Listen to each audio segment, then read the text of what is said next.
বলিউডে একসময় এমন একজন অভিনেতা ছিলেন যিনি কেবলমাত্র তার অভিনয় এবং কমেডি দিয়ে কোটি কোটি মানুষের হৃদয় জয় করেছিলেন। কিন্তু সেই হাসি, সেই আনন্দ এবং সেই সুখের পেছনে লুকিয়ে ছিল এক গভীর দুঃখের গল্প। তিনি ছিলেন বলিউডের কমেডি কিং জনি ওয়াকার। তার জীবন ছিল এক সিনেমার মতোই রোমাঞ্চকর এবং বেদনাদায়ক। আজ আমরা জানব সেই অসাধারণ অভিনেতার গল্প, কিভাবে একজন সাধারণ বাস কন্ডাক্টর থেকে তিনি বলিউডের একজন কিংবদন্তি হলেন এবং কিভাবে তার জীবনের শেষ অধ্যায় আমাদের চোখে জল এনে দেয়। ১৯২৬ সালের ১১ই নভেম্বর এক মুসলিম পরিবারে জন্মগ্রহণ করেছিলেন জনি ওয়াকার। তার আসল নাম ছিল বদরুদ্দিন জামালউদ্দিন কাজী। ছোটবেলায় খুব সাধারণ ছিল তার জীবন। বাবার ছিল সীমিত আয় আর পরিবারের দারিদ্র্যের সঙ্গে প্রতিনিয়ত যুদ্ধ করতে হতো। শিক্ষা শেষ হওয়ার আগেই পরিবারের আর্থিক দায়িত্ব নেওয়ার জন্য বাস কন্ডাক্টর হিসাবে কাজ শুরু করেন মুম্বাইয়ের বম্বে বাস সার্ভিসে। কিন্তু তিনি ছিলেন সবসময় হাসিখুশি এবং অন্যদের হাসানোর জন্য তৈরি। তার সহকর্মীরা এবং যাত্রীরা সবসময় তার রসবোধের প্রশংসা করত। তবে তিনি জানতেন যে তার জীবনের লক্ষ্য কেবল একজন কন্ডাক্টর হওয়া নয়। তার স্বপ্ন ছিল বলিউডে নিজেকে প্রতিষ্ঠিত করা। কিন্তু বলিউডে যাওয়ার পথ এত সহজ ছিল না। একদিন একটি ঘটনা তার জীবন পুরোপুরি বদলে দেয়। তিনি যখন বাস কন্ডাক্টরের কাজ করছিলেন তখন বিখ্যাত পরিচালক গুরু দত্ত তাঁর অভিনয় প্রতিভা দেখে মুগ্ধ হন।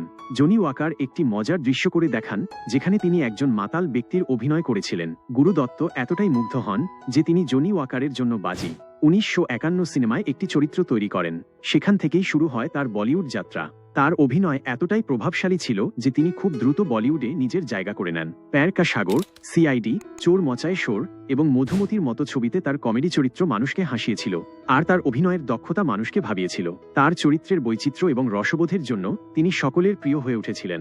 আপনি কি জানেন, জনি ওয়াকার নামটি তার আসল নাম নয়, এটা তার একটি উপাধি যা গুরু দত্ত তাকে দিয়েছিলেন। কারণ তিনি মাতালের চরিত্রে এতটাই বাস্তবিক অভিনয় করতেন যে গুরু দত্ত মজা করে তার নাম রাখেন জনি ওয়াকার, যেটি তখনকার একটি জনপ্রিয় মদের ব্র্যান্ডের নাম, আর সেই নামই তার জীবনের সঙ্গে চিরকাল জুড়ে যায়।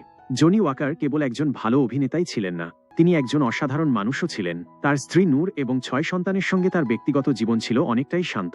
তিনি তার পরিবারের সঙ্গে সময় কাটাতে পছন্দ করতেন এবং কখনোই অশালীন চরিত্রে অভিনয় করতেন না। তিনি বিশ্বাস করতেন তার সন্তানরা তার কাজ দেখে অনুপ্রাণিত হবে, তাই সবসময় পরিচ্ছন্ন এবং সবার সামনে দেখার মতো কাজ করতেন।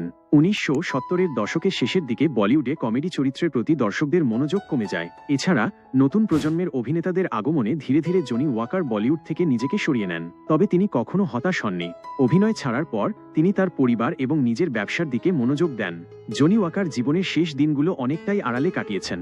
২০০৩ সালের ২৯শে জুলাই ৭৬ বছর বয়সে তিনি এই পৃথিবী থেকে বিদায় নেন। মৃত্যুর কারণ ছিল শ্বাসকষ্টজনিত জটিলতা। তার মৃত্যু শুধুমাত্র বলিউড নয়, তার অগণিত ভক্তদের জন্য ছিল এক বিশাল ক্ষতি। তার চলে যাওয়ার পরও তার অভিনীত চরিত্রগুলো আজও আমাদের মনে হাসি এনে দেয়। তার জীবন ছিল এক জীবন্ত উদাহরণ যে কঠোর পরিশ্রম এবং নিষ্ঠা দিয়ে কিভাবে সাফল্য অর্জন করা যায়। আজকের দিনে যখন আমরা কমেডি চরিত্র দেখি তখনও জনি ওয়াকারের কাজের প্রভাব দেখা যায়। তিনি বলিউডের জন্য শুধুমাত্র একজন অভিনেতা ছিলেন না, তিনি ছিলেন এক আইকন। তার হাস্যরস, অভিনয়ের গভীরতা এবং জীবনের প্রতি ইতিবাচক দৃষ্টিভঙ্গি আমাদের কাছে চিরস্মরণীয়। তাহলে বন্ধুরা, জনি ওয়াকারের এই অসাধারণ জীবনের গল্প আপনাদের কেমন লাগলো? যদি ভালো লেগে থাকে তবে ভিডিওটি লাইক করুন এবং আমাদের চ্যানেল সাবস্ক্রাইব করতে ভুলবেন না। জনি ওয়াকারের মতো মানুষদের গল্প আমাদের অনুপ্রেরণা যোগায় এবং শেখায় যে জীবন সবসময় হাসি আর ভালোবাসায় ভরা থাকা উচিত। যদিও জনি ওয়াকার আমাদের মাঝে নেই, তবে তার কাজ এবং তার অনুপ্রেরণামূলক জীবনের গল্প আমাদের মনে চিরকাল জীবিত থাকবে।